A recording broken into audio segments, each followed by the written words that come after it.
2027 के विधानसभा चुनाव से पहले बीजेपी के सहयोगी दलों या ये कह लीजिए कि एनडीए के घटक दलों ने अपने अपने दावे, अपने अपने दांव चलने शुरू कर दिए थे और सीट बंटवारे को लेकर कहा जा सकता है प्रेशर पॉलिटिक्स खेलनी शुरू कर दी थी। मगर जब से बीजेपी के राष्ट्रीय अध्यक्ष नितिन नवीन लखनऊ पहुंचे, लखनऊ में दौरा किया, बीजेपी के नेताओं से मुलाकात की, बात की, एनडीए के घटक दलों से बात की, चर्चा की, तो ऐसा लगने लगा शायद एनडीए के घटक दलों के तेवर थोड़े नरम पड़ने शुरू हो गए हैं।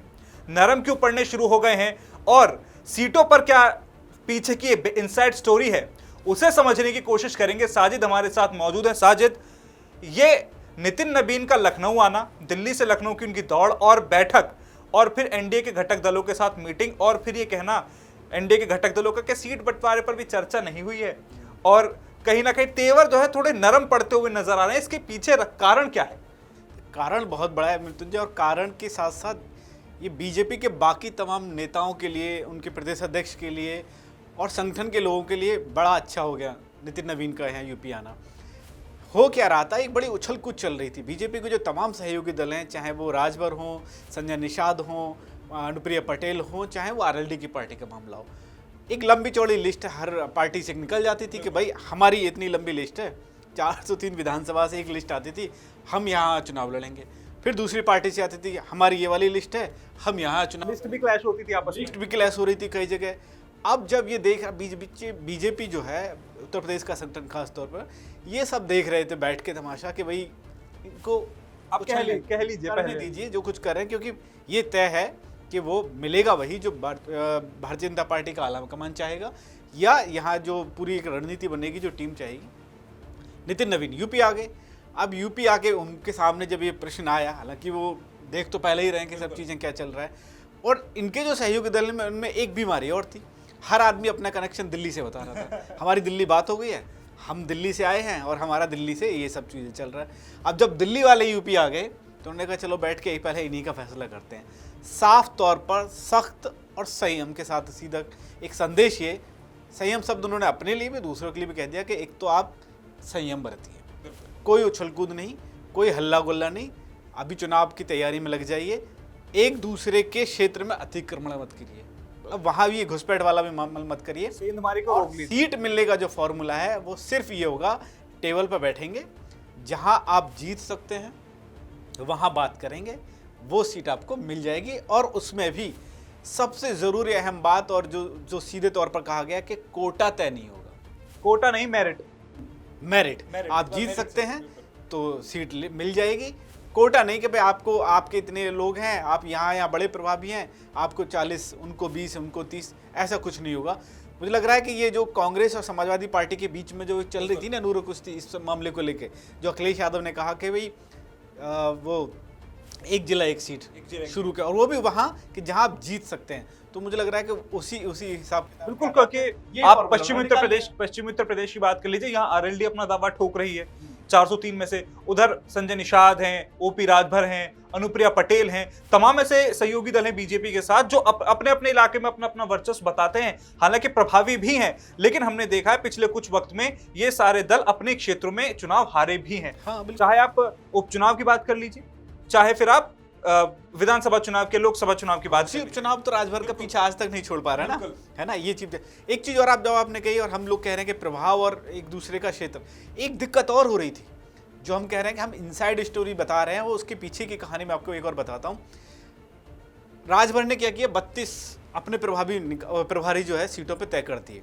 फिर कहा कि साहब 40 सीट करीब 32 पर भी ये हो गया, और 40 सीट करीब हम जो है दावा ठोकेंगे। अब 40 सीटों में आप सोच सकते हैं कि भाई आप 403 में 40, 10% सीट है तो आप ले रहे हैं, और वो उसमें भी हो जाता है कि साहब आपके 6 में से 4 सपा के विधायक हैं जो उनका झंडा, तो फिर आपको 40 कैसे मिले। एक तो वो दिक्कत हो गई थी। राजभर ने एक दावा ये कर दिया कि नहीं, जहाँ जहाँ ओबीसी जाति ज़्यादा हैं वहाँ भी हम जो अपना दावा ठोकेंगे। तो अगर राजभर की पार्टी ओबीसी बाहुल्य क्षेत्र से वो करेगी तो भारतीय जनता पार्टी कहाँ चुनाव लड़ेगी। और ऐसा भी नहीं हो सकता कि भाई सारी ओबीसी सीट आपको मिल जाएंगी। तो उन्होंने कोशिश की कि भाई ज़्यादा से ज़्यादा ओबीसी वाला मामला रहेगा। वो पूर्वांचल से थोड़ा जो है बीच में इधर वो बुंदेलखंड और जो है अवध वाले एरिए में क्षेत्र में उन्होंने कोशिश की कि भाई यहाँ हम एक आध सीट पर दावा ठोकेंगे। यही हुआ संजय निषाद ने तो एक और दाव चल दिया कि नहीं, एससी समुदाय जो है, सॉरी निषाद समुदाय जो है उसको एससी का दर्जा दे दीजिए। अब इसका मामला ये है कि उन्होंने एक तो ये वाला सिक्का उछाल दिया कि एससी का उनको एक दर्जा मिल जाए निषाद को, और जहाँ जहाँ निषाद सीट हैं या थोड़े से प्रभावी हैं वहाँ हम जो है अपना एक उम्मीदवार। अब मानेंगे यकीन के एक अंदर की बात यह है कि जहाँ जो गंगा वाला इलाका पड़ता है ना, जैसे बुलंदशहर की सीट है, वहाँ बुलंदशहर, नरोरा, ये जो 2-3 जगह हैं जहाँ जहाँ थोड़े थोड़े निषाद हैं, उनकी नज़र वहाँ भी है।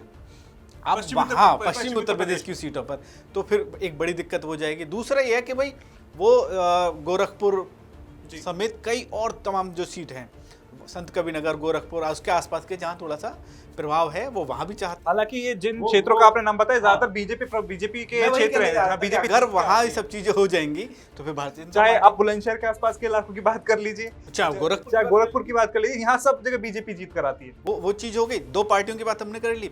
अनुप्रिया पटेल और उनके जो पति हैं वो बीच में किस तरह की नाराजगी रही है और क्या क्या उनका वो सब था, वो आप समझ ही रहे हैं। वो पटेल समुदाय से लेकर हो, चाहे वो पूर्वांचल में थोड़ा सा ज़्यादा चाह रहे हैं, ठीक है, उनका इलाका है, लेकिन वो पहले से ज़्यादा चाह रहे हैं। बीच बीच में उनकी नाराज़गी होती भी रही है। कई बार वो जब उनकी पार्टी का एक अधिवेशन होता है तो वो एकदम नाराज़ हो जाते हैं और फिर किसी तरह से वो एक अंदर से संदेश जाता है और उनको मनाया जाता है।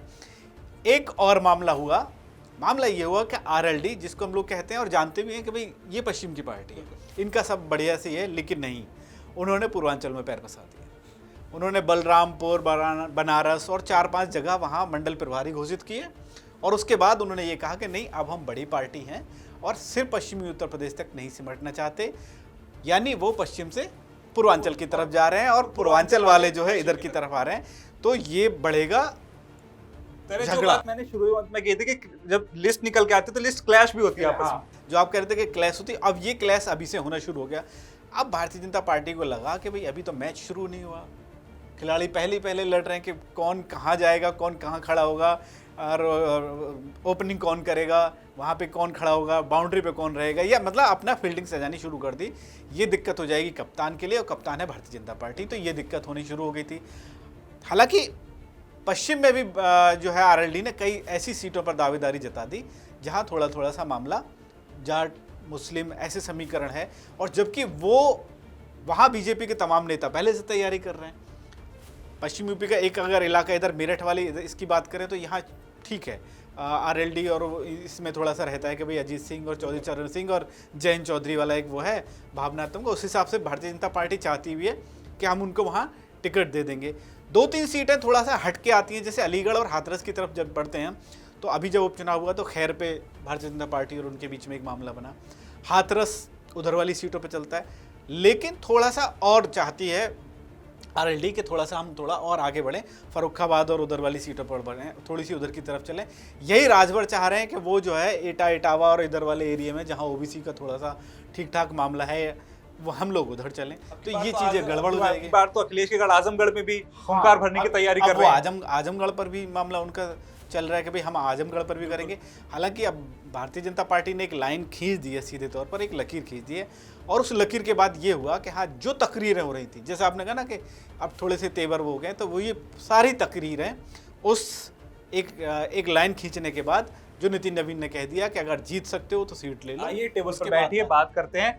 आप अपना रिपोर्ट कार्ड दिखाइए। अब जो संयम बढ़ता जाएगा, जो नरमी बढ़ती जाएगी, वो आपको दिखाई भी दे रही है। बिल्कुल, जो नरमी बढ़ती है वो दिखाई देगी। और ये चुनाव से पहले ये चीज इसलिए भी जरूरी हो जाती है क्योंकि एक समन्वय की कमी जो हमने पिछले कई चुनावों में देखी, बीजेपी को जहां जहां नुकसान हुआ वहां हमने देखा साजिद कि समन्वय की कमी, चाहे सहयोगी दलों में कह लीजिए, बीजेपी में कह लीजिए, वो दिखाई दी। और पार्टी नेतृत्व इस बार उस चीज को भी ठीक करने की कोशिशों में लगा हुआ है। यही संदेश दिया गया इस बार मीटिंगों में। कई दिक्कतें हो रही थी। एक संदेश ये था, एक और था, भारतीय जनता पार्टी के जो आम कार्यकर्ता है, यानी आम कर से मतलब है मेरा कि जो चुनाव की तैयारी कर रहा है, उसको लग रहा है कि भाई ये सीट पे मैं चुनाव लड़ लूंगा, मुझे टिकट मिलेगा, वो पार्टी का वो है, लेकिन कोई और पार्टी आके टिकट खराब करेगी, वो उसको जो डर सताया। और यही तमाम शिकायतें लखनऊ पहुंची कि साहब हम वहाँ अपनी तैयारी में लगे हैं, हम भारतीय जनता पार्टी का संगठन बढ़ा रहे हैं, कार्यकर्ता बढ़ा रहे हैं, लेकिन अगर इस तरह की चीज़ें अभी से हो जाएंगी तो वहाँ हमारे साथ लोग नहीं जुड़ेंगे, यानी कहीं ना कहीं पार्टी का नुकसान होगा। तो भारतीय जनता पार्टी ने समझा कि नहीं, एक संदेश देना बहुत ज़रूरी था, और ये संदेश निकला है। और ये संदेश निकला है। अब देखना होगा कि जो संदेश इस वक्त दिया गया है पार्टी नेतृत्व की तरफ से अपने पार्टी कार्यकर्ताओं को भी और सहयोगी दलों को भी इसका असर कितने लंबे वक्त तक दिखाई देता है और चुनाव पर इसका क्या असर पड़ेगा। फिलहाल इतना ही। आप देखते रहिए राष्ट्रवाणी।